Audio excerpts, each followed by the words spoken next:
Bien, chicos, la clase pasada nos quedamos en este tema y vamos a continuar. Las funciones estatales de enunciación, diferenciación, distinguen entre sí la jurisdicción de la administración y la legislación. En este momento podemos observar un cuadro comparativo de lo que es un acto jurisdiccional de un acto administrativo. El acto jurisdiccional se caracteriza por su legalidad, su rigor y su sujeción a una norma determinada. Contrario sensu, el acto administrativo se caracteriza por el ámbito de discrecionalidad con la que la autoridad se desenvuelve. Esto es,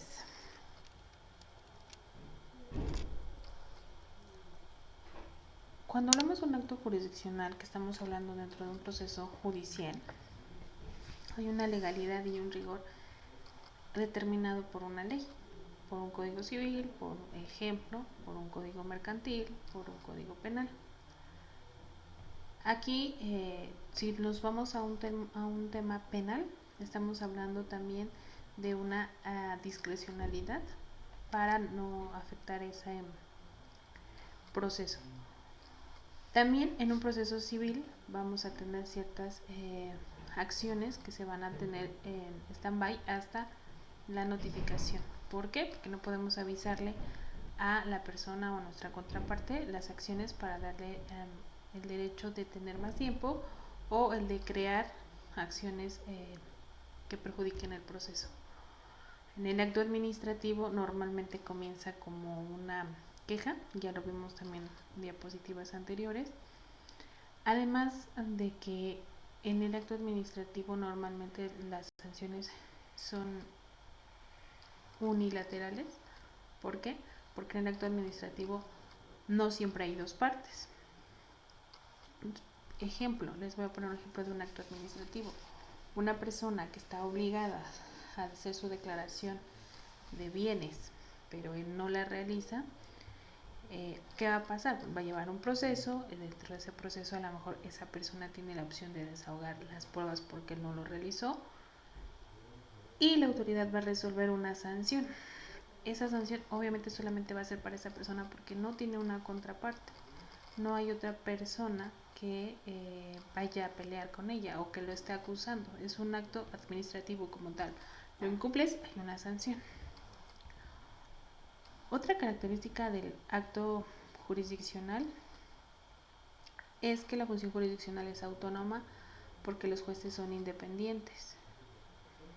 Por su parte, los órganos administrativos son dependientes y no autónomos. Nosotros vemos que el acto jurisdiccional depende, y lo comentábamos también, de una situación y un ejemplo laboral. Lo que era nuestra Junta de Conciliación del Arbitraje pasó a ser un tribunal laboral para tener esta autonomía dentro de directamente de nuestro poder judicial. El acto jurisdiccional también tiene un procedimiento establecido con un mínimo de garantías. Por el contrario, el acto administrativo no cuenta con un procedimiento preestablecido. Nosotros podemos observar a lo largo de las actividades que llevamos como abogados y de las situaciones que nos ha tocado vivir, que la parte administrativa y el derecho administrativo es una rama nueva del derecho. No tiene un antecedente como lo tiene, por ejemplo, nuestra materia civil, nuestra materia penal u otras materias. Si bien es cierto, el acto administrativo también se ha desenvuelto a lo largo de la historia y tiene por sí su propia historia y su propio antecedente, también es cierto que como tal no se efectuaba con esa determinación meramente de un acto administrativo, a diferencia de las otras materias. Otra situación es el acto jurisdiccional persigue la cosa juzgada y el acto administrativo no persigue la cosa juzgada. Es como el ejemplo que les ponía de una sanción por por no haber manifestado los bienes o haberlo hecho fuera de tiempo. La función jurisdiccional tiene como finalidad la restauración del orden jurídico perturbado. Nosotros lo veíamos, si hay un litigio hay una falta de congruencia, si hay un litigio hay un conflicto de intereses y ese conflicto de intereses perturba la actividad de esas personas y no solamente de esas personas, sino de la sociedad en la que viven. ¿Cuál es la función de ese acto jurisdiccional? Bueno, la restauración de esa situación que está generando un conflicto, de darle a cada quien lo que le corresponde a través de ese proceso, que van a demostrar que le corresponde a cada quien. Y a su vez, en ese entonces y en ese sentido, bueno, proteger la armonía social. El fin último de nuestro derecho es eso, que haya una armonía social. Llámese en materia civil, aquí estamos hablando de un ejemplo de la familia. Si yo demando alimentos, pues hay un conflicto y hay unas personitas perjudicadas, que en este caso son los menores. Al yo llevar ese procedimiento y al ser indicado por un juzgador que le corresponde a cada quien, tanto a los que tienen el derecho de recibirlos como el que tiene la obligación de darlos, bueno, se está restaurando esa situación a modo de que todos vivan en armonía, lo más parecido a la armonía, y que por ende pues nos va a dar una sociedad mucho mejor. Otro punto es el fin de la función jurisdiccional, es la tutela del derecho subjetivo. Como nosotros lo veíamos, la diferencia entre derecho objetivo y subjetivo, bueno, el fin de esta función, que ya estamos hablando de un proceso, de una acción, bueno, es proteger y tutelar ese derecho que nos da o que se nos otorga como individuos. Y la finalidad de la función jurisdiccional es la realización del derecho objetivo. Si nosotros estamos diciendo que protegemos el derecho subjetivo, bueno, ¿quién nos está dando ese derecho? El derecho objetivo. ¿Qué es lo que estamos haciendo? Es realizando el derecho objetivo a través de la tutela o de la custodia o de la creación de ese derecho subjetivo.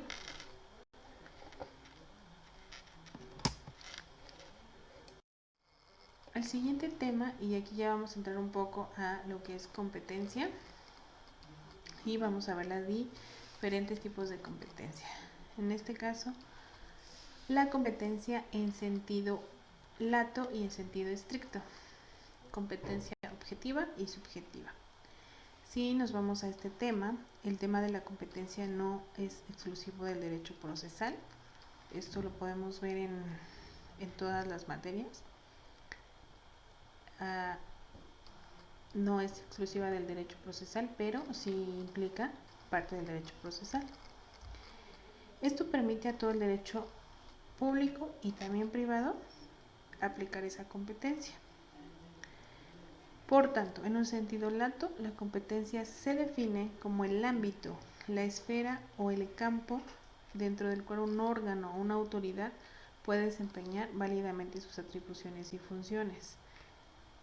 Estamos limitando ese campo, ¿sí? La competencia es ese espacio donde podemos aplicarlo y ese espacio tiene un límite. En sentido estricto, la competencia se refiere a el órgano jurisdiccional. Nosotros arriba acabamos de ver la función jurisdiccional y la competencia tiene ese límite también en ese sentido. Por lo tanto, la competencia jurisdiccional es la que primordialmente nos interesa desde el punto de vista procesal. La competencia podría definirse como la medida del poder o facultad otorgado a un órgano jurisdiccional para entender de un determinado asunto. Es decir, en el ámbito, esfera o campo dentro de los cuales un determinado órgano jurisdiccional puede ejercer sus funciones. No sé si han escuchado, se escucha mucho esa parte donde dice las personas, es que ahí no tengo jurisdicción. Bueno, nuestra competencia llega hasta ese punto, hasta un límite, y vamos a ver las diferentes clases de competencia, pero tiene ese límite, ese polígono en el que puede ser aplicable o no. Sin embargo, la definición de jurisdicción y competencia no son sinónimos. Sin embargo, suelen a veces ser confundidos. Esta confusión se origina quizá en la íntima relación que priva entre los dos conceptos. Sin embargo, la jurisdicción es una función del Estado, mientras que la competencia es el límite de esa función o su ámbito de validez. Nosotros cuando veíamos Introducción al Estudio del Derecho, por ahí veíamos mucho el tema de la validez de un acto o de un hecho jurídico. La competencia jurisdiccional tiene dos dimensiones o manifestaciones: la competencia objetiva y la competencia subjetiva. Y vamos a seguir viendo cuáles son estas. La competencia genuina es la objetiva, porque se refiere al órgano jurisdiccional con abstracción de quien sea su titular en ese momento. Por su parte, la competencia subjetiva no alude a dicho órgano jurisdiccional, sino a su titular, a la persona o las personas físicas encargadas del desenvolvimiento del desempeño de las funciones de ese órgano.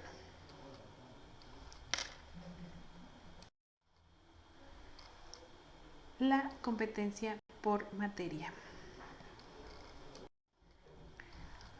La división de la competencia en función de la materia, es decir, en función de las normas jurídicas sustantivas que deberán aplicarse para dirimir o solucionar la controversia, conflicto o litigio presentado a la consideración del órgano respectivo.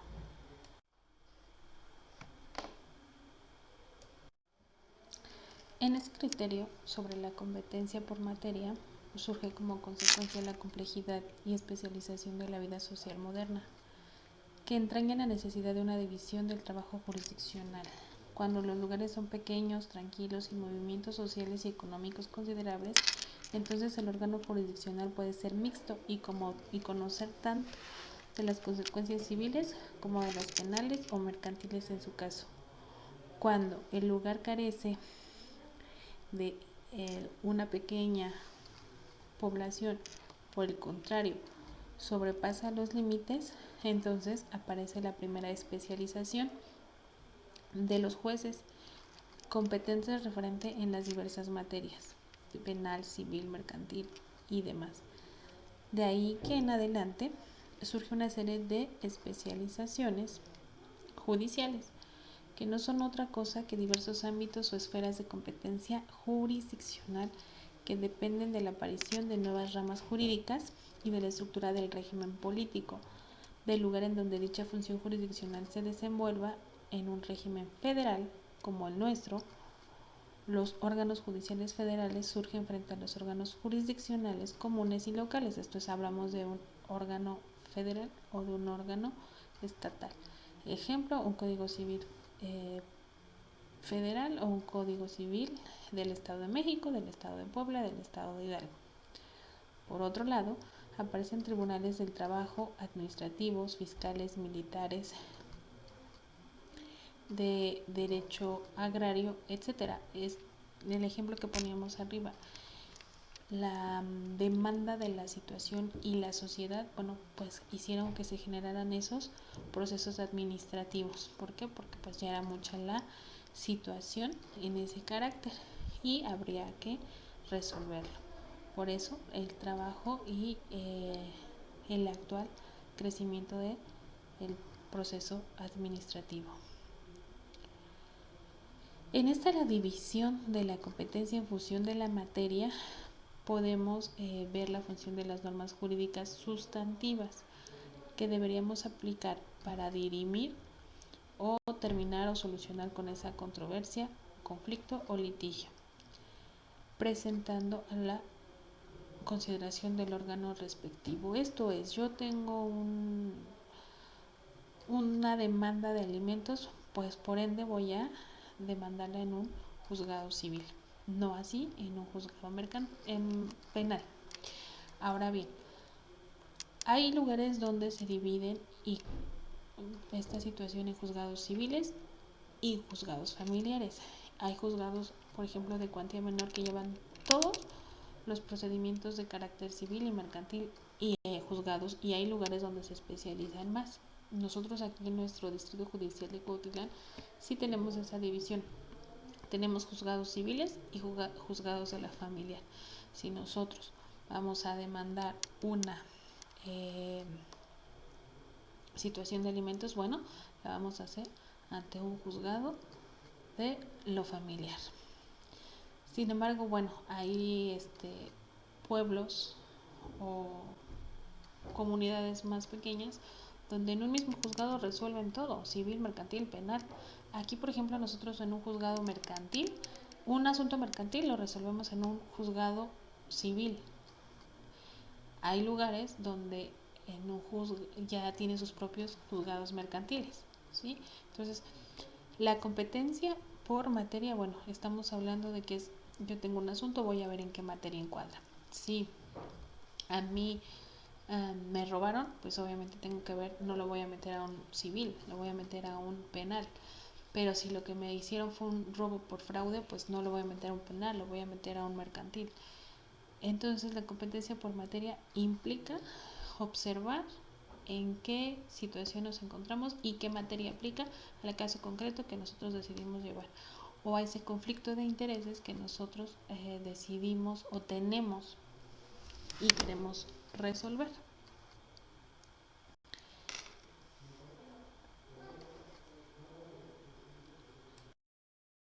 Por otro lado, tenemos la competencia por grado.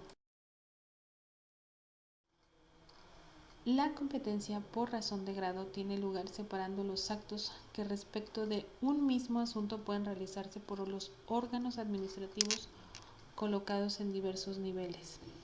Este criterio presupone los diversos escalones o instancias del proceso y trae aparejada la cuestión relativa a la división jerárquica de los órganos que desempeñan la función jurisdiccional.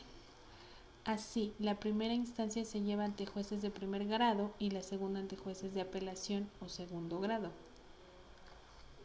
El problema de la competencia gira en torno al grado o instancia del tribunal ante el cual se promueve. El tribunal de primera instancia no puede conocer asuntos de segunda y viceversa.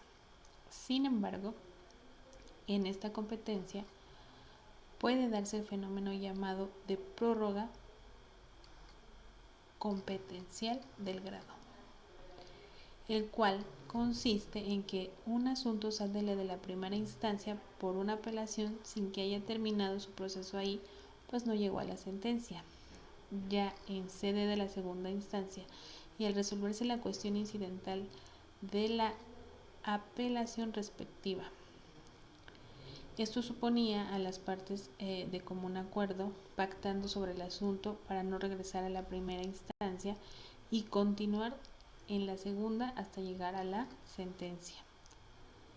En este aspecto, el proceso solo comprende y acepta en aquellos procesos en los cuales no afecta el interés ni el orden público, que es superior por ende al particular, y en los que las partes tienen la libre disposición de sus derechos procesales. Nosotros íbamos a tener un grado de competencia, una demanda inicial, pues no la voy a presentar ante una sala, ¿verdad? Ni ante un juzgado de distrito, la voy a presentar ante un juzgado de cuantía menor. Cuando no me guste la resolución de ese procedimiento que voy a llevar, bueno, entonces tendré la situación de apelar y no voy a apelar o no voy a estar en ese mismo grado con el mismo juez. Bueno, sí se presenta dentro de, pero el juez no puede decir, oye, yo te dije que no tienes derecho, me presentas una apelación y me desdigo y ahora digo que sí tienes derecho. O vuelvo a estar en lo que yo dije y me aferro a lo que yo dije y tú no tienes razón. Por ende, no podría resolver él sobre su misma resolución ya dictada. ¿Qué pasa? Bueno, pues nos vamos con la siguiente instancia, que ya aquí entraría la competencia por grado. Ya estamos hablando de que entonces nos vamos a un tribunal de alzada, nos vamos a una sala o depende de la materia que estemos llevando ese proceso. Entonces ahí vamos a saber cuál es la competencia que nos continúa en razón del grado del procedimiento que estamos llevando.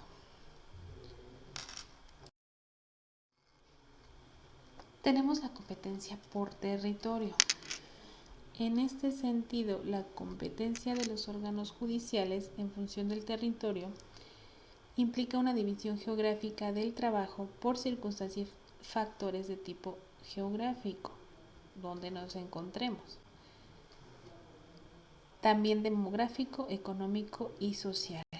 En virtud de nuestra constitución política, el territorio de la República se divide por razones administrativas en municipios, pero esta división municipal no corresponde a la división del trabajo judicial, porque se hace reagrupamientos de varios municipios.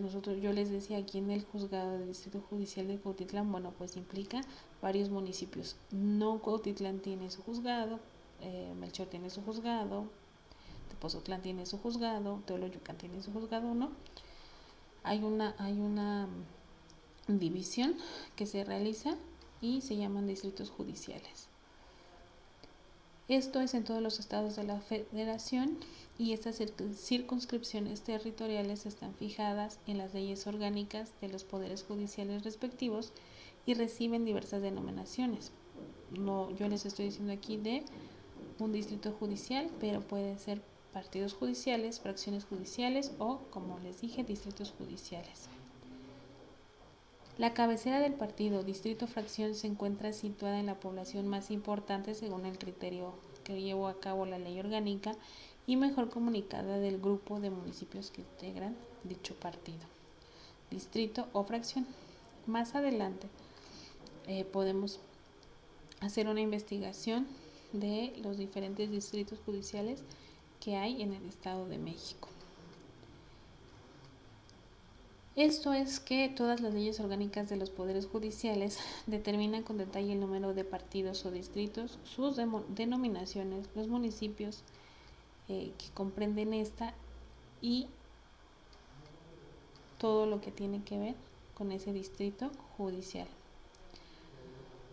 Una de las primeras preguntas que nos hacemos como abogados es plantearnos sobre un asunto es ante qué tribunal lo vamos a realizar, qué juez sería el competente para conocer de este asunto. Y eso lo determinan en las reglas de nuestros diversos códigos de procedimiento.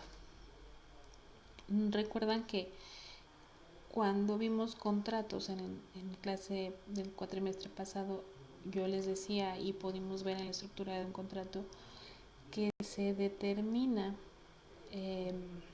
parte del contrato, y una de las últimas es que si hubiera una contradicción se demandará dentro del distrito judicial en que se haya actuado. Si yo voy a demandar un incumplimiento de contrato, tengo que ver qué competencia por territorio me compite. Es decir, el inmueble que yo voy a demandar está en Tepozotlán, pero yo vivo en Melchor Ocampo. ¿Y qué distrito judicial me corresponde? ¿El de Tepozotlán o el de Melchor Ocampo? En este caso, el distrito judicial de Cuautitlán o el que le corresponde a Tepozotlán. Como abogados, pues obviamente tenemos que ver qué competencia le corresponde. Si yo presento una demanda en un juzgado que no es el competente, puedo hacer un exhorto al que sí lo es, pero debo de fundar y motivar porque no lo estoy haciendo en el distrito judicial que le corresponde. También en cuanto a la competencia territorial, debe decirse que existen órganos como la Suprema Corte de Justicia de la Nación, que es nuestro orden judicial más importante, y este tiene competencia sobre todo el territorio de la República. A él es como nuestra carta magna si fuera en un caso comparativo, y de ahí viene un orden jerárquico descendente, donde también ya vamos a encontrar a los órganos jurisdiccionales, y vamos a ir así de los jueces: el juez de primera instancia, de segunda instancia, de cuantía menor, o un juez de paz. nosotros podemos ver en ciertos lugares, en ciertos territorios donde hay jueces de cuantía menor, como les comentaba hace un momento, o un juez de paz. Nosotros también podemos ir a un municipio y encontrar lo que determina su juez de conciliación. Esto es, no impone una determinada sentencia, pero sí puedes acudir a él y llegar a un arreglo con las partes involucradas o imponer una medida administrativa. ¿Qué estamos haciendo aquí? Bueno, pues intentar resolver el conflicto antes de llegar a un proceso judicial.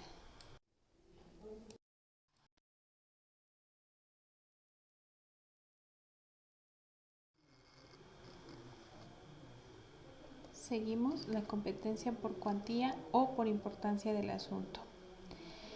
Como decíamos, casi todos los sistemas judiciales se han creado órganos para conocer de asuntos de poca importancia, por llamarlo de alguna manera, como los pleitos entre vecinos o los litigios del mercado, que plantean cuestiones de poca importancia económica y de otra índole, lo que llamaríamos comúnmente un chisme o un arreglo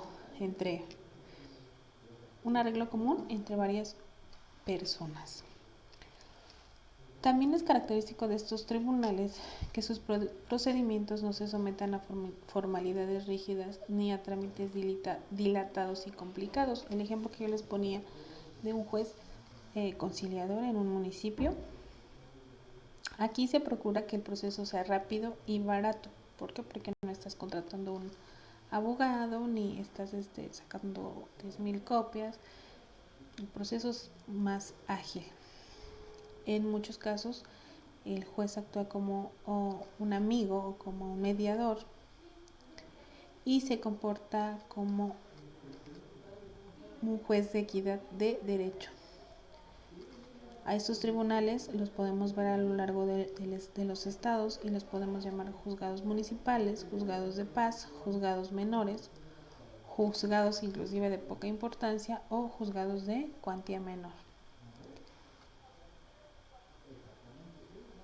Anteriormente en la Ciudad de México, la regla en materia civil de los juicios contenciosos que versaban sobre la propiedad o demás derechos reales sobre bienes inmuebles ubicados dentro de su jurisdicción y que tengan valor de hasta 1,000 días de salario mínimo generales en lo que hoy es la Ciudad de México y en los demás negocios de la jurisdicción contenciosa común o concurrente cuyo monto no exceda de 1,000 días de salario mínimo general, esto a excepción de los interdictos y de los asuntos de competencia familiar, se resolvían dentro de un juzgado de paz. Esto también es y era para quitarle de alguna manera la carga laboral o la carga procesal a los juzgados. Sí, tenemos de repente muchas situaciones que se pueden dirimir, no necesariamente, bueno, tienes que llevar un procedimiento,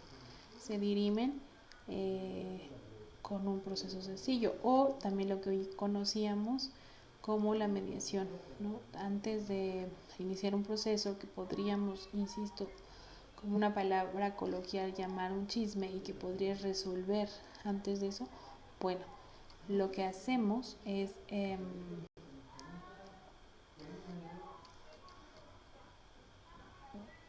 terminarlo ahí, terminar ese chisme, por llamarlo de alguna manera, en una situación de mediación.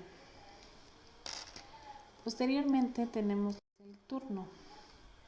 Y el turno es un fenómeno de afinación de la competencia que se presenta cuando en el mismo lugar, en el mismo partido o en el mismo distrito judicial existen dos o más jueces que tienen la misma competencia, tanto por materia, por territorio, por compatía y por grado. Esto es, nosotros vamos al distrito judicial X y hay 4 jueces de competencias similares. Por eso no sé si los que han litigado tienen la oportunidad. Me tocó con el sexto familiar, el octavo familiar. El turno, bueno, llevan una instrucción de uno cada quien y se van saltando los turnos para que, bueno, todos tengan la misma carga de trabajo y todos resuelvan de manera equitativa. El turno es un sistema de distribución de los asuntos nuevos entre los diversos órganos jurisdiccionales, ya sea en razón del orden de presentación de dichos asuntos o a la hora que presentes tu escrito, o en razón de la fecha en la cual estos se inician. En la Ciudad de México esto se determina que el mecanismo del turno se establecerá por orden numérico de conformidad con las reglas que expida el Consejo de la Judicatura de la Ciudad de México. Y bueno, hay jueces que prefieren, o más bien hay personas, hay abogados litigantes que usan o que prefieren que su expediente les toque a un tal o cual abogado, llámase juez. Y bueno, es un adivinar a qué juez le va a tocar. Digo, los que ya tienen como que la intención van viendo en qué momento se van a formar para presentar su escrito y que les toque este juez. ¿Esto qué? Bueno, pues con la intención de que ese juez determine a favor de su proceso.